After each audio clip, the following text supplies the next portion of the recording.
क्या कभी आपने सोचा है कि जब हमें पसीना आता है तो हमें ठंडा क्यों लगता है, या जब हम पानी को मिट्टी के घड़े में रखते हैं तो वो ठंडा क्यों रहता है?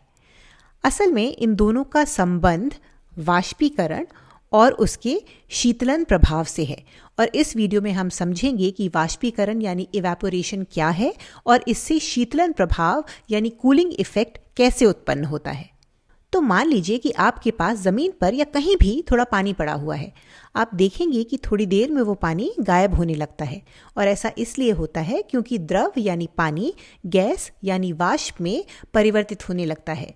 तो हम कह सकते हैं कि वाष्पीकरण द्रव के गैस में बदलने की प्रक्रिया है। तो हम इसको यहाँ लिख देते हैं।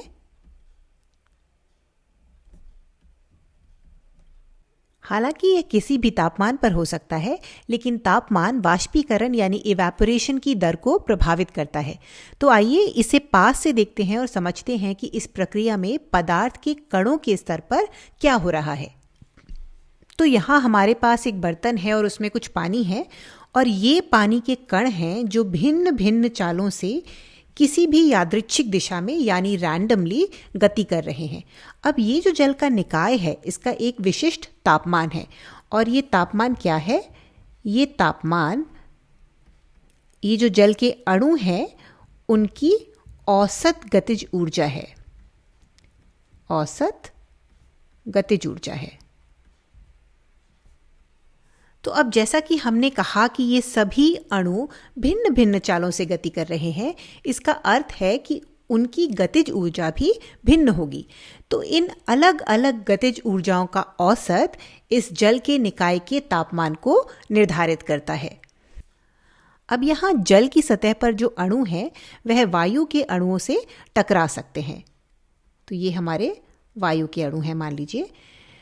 तो इस टक्कर की वजह से ऐसा हो सकता है कि यह अणु इतनी ऊर्जा प्राप्त कर लें कि वह जल के अणुओं के बीच के आकर्षण बल को तोड़कर बाहर निकल सके।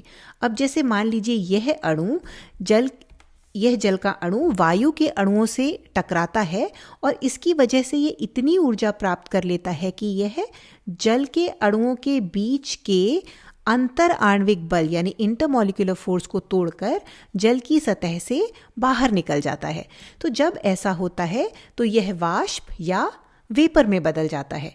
तो अब जो अणु निकला है उसमें काफ़ी सारी ऊर्जा थी। तो क्या होता है जब काफ़ी सारी ऊर्जा वाला या अधिकतम ऊर्जा वाला कोई अणु बाहर निकल जाता है? तो होता ये है कि इस निकाय में बचे हुए बाकी अणुओं की औसत गतिज ऊर्जा कम हो जाती है।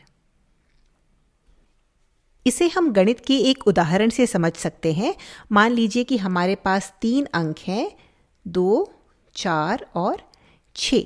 तो इन अंकों का औसत क्या है? इन अंकों का औसत है 12/3 यानी कि 4।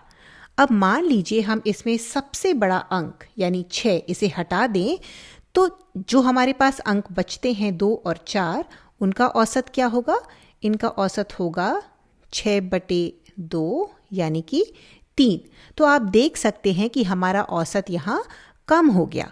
तो ऐसे ही जब सर्वाधिक गतिज ऊर्जा वाला कोई अणु पानी से निकल जाता है तो बचे हुए अणुओं की गतिज ऊर्जा का औसत कम हो जाता है, और जिससे क्या होगा? इससे उसका तापमान भी कम हो जाता है, और इसी वजह से शीतलन का प्रभाव उत्पन्न होता है।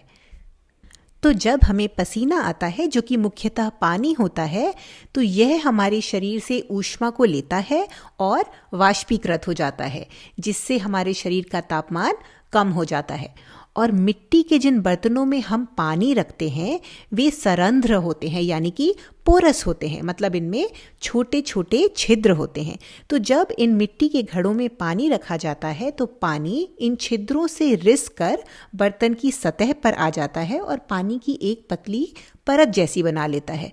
अब चूंकि यह परत हवा के संपर्क में रहती है इसलिए इसका वाष्पीकरण होने लगता है। जैसे जैसे यह परत वाष्पीकृत होती है घड़े के अंदर बचा हुआ बाकी पानी ठंडा होता जाता है।